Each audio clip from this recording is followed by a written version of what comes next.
Well, welcome to Big Rose COVID Kitchen, where we're going to explore some fantastic dishes that are in my favourite repertoire from the family and ones I've stolen from other people. Now tonight we're going to do a 1970s fondue. I'm halving the recipe tonight because we're just going to have it as an entree. Now you might find it remarkable that I'm using a saucepan instead of a fondue set. Well, I did have a fondue set given to me by my dear mother. I did lend it to my brother in Perth, Simon, in the 80s, and he's yet to return it to us. So, Simon, when you're watching this, I'm sure it's in your cupboard. If you wouldn't mind air freighting it back to Melbourne for me, that'd be greatly appreciated. Alternatively, you can buy them for about $35 online. So if you haven't kept it and you've lost it, easy, eBay, buy me a new one, send it over. So today with the fondue, 2 cheeses, Emmental and Gruyere.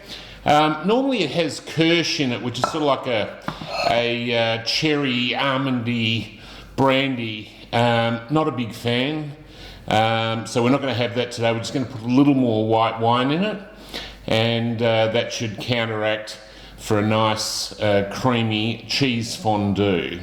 Now the recipe will be online on Big Rose domain, and you can of course get all of the ingredients for tonight's fondue through Coles, and you can do that online and they'll deliver it, or you can go and pick it up. So let's get into it.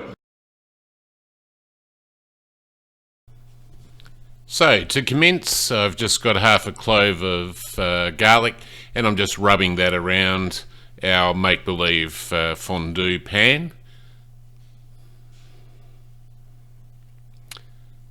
Going to add a cup of white wine, squeeze of lemon, probably about a tablespoon, but as I said, you'll get the recipe online at Big Rose domain. So we're just going to bring that up to the boil.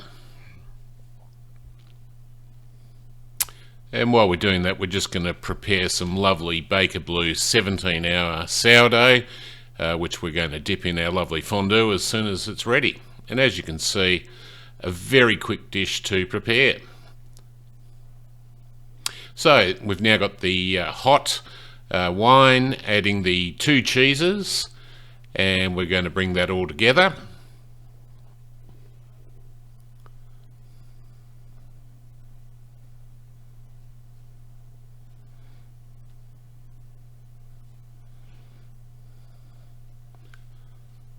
And back on the stove, amalgamate both the cheeses into the white wine.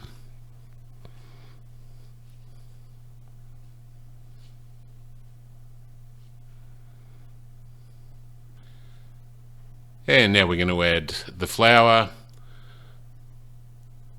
some ground black pepper, and also some paprika, and just add that to taste. I'm going to take that back to the stove, and the flour will thicken that up nicely.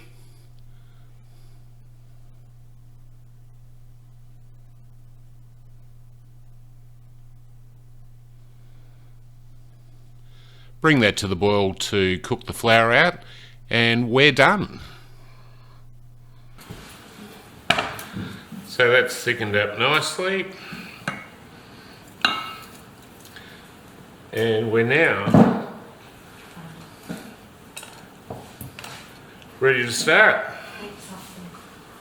Right, well that's all done. It's come up a treat. I haven't had this since 1974. Now, this is quite a rich little entree that we're having.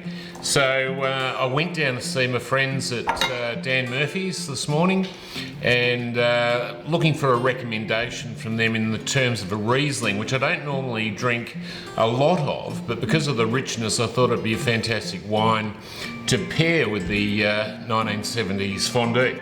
Anyway, the good fellas down at Dan Murphy's have recommended to me a great Victorian King Valley Piscini Riesling, which I'm going to enjoy with this right now. some hints of lime in there, some citrus, and this will cut through the richness of the dish. So enjoy.